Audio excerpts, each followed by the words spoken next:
ব্রিটেনের কর্নওয়ালের জনপ্রিয় একটি স্থান ইডেন প্রজেক্ট। এটি বিশ্বের সবচেয়ে বড় ইনডোর ফরেস্ট। বাংলাদেশ সহ বিশ্বের বিভিন্ন দেশের গাছপালা, ফল, মূল সহ অনেক কিছুর দেখা মেলে এখানে। বিস্তারিত জানাচ্ছেন এহসানুল ইসলাম চৌধুরী শামীম। ক্যামেরায় ছিলেন শাজমিন ইসলাম চৌধুরী লাবিবা।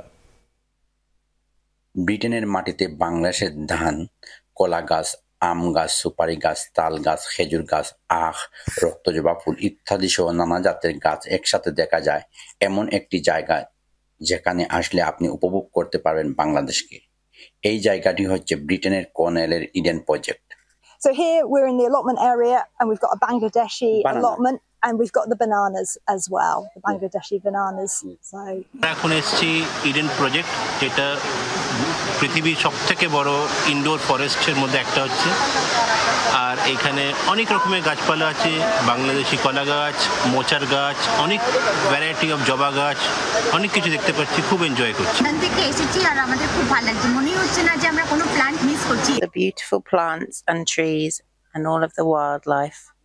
বিশ্বের প্রায় সব দেশের বিলুপ্ত প্রজাতির গাছ ফল দেখতে পারবেন এই ইডেন প্রজেক্টে। ভ্রমণ পিপাসুদের কাছে এই জায়গাটি এখন শীর্ষে। 2001 সালে মার্চে ইডেন প্রজেক্ট খোলা হয়েছিল। এটি বিশ্বের সবচেয়ে বড় ইনডোর ফরেস্ট। এটি শুরু থেকে অত্যন্ত জনপ্রিয় ছিল। প্রথম 4 মাসে 10 লক্ষের বেশি দর্শনার্থীকে আকর্ষণ করেছিল। Eden Project will be celebrating its 25th anniversary next year, so it's a botanic garden which really celebrates the amazing world of plants. So we're stood here in an area which shows all of the different plants and crops that are grown in allotments across the UK, including a Bangladeshi allotment and others from the UK. যাদের কাছে Eden প্রজেক্টটি হতে পারে একটি শিক্ষণীয় জায়গা, তারা এখানে গাছ লতাপাতার সাথে যেমন খেলতে পারে, তেমনি গাছ ফল সম্বন্ধে অনেক কিছু জানতে পারবে।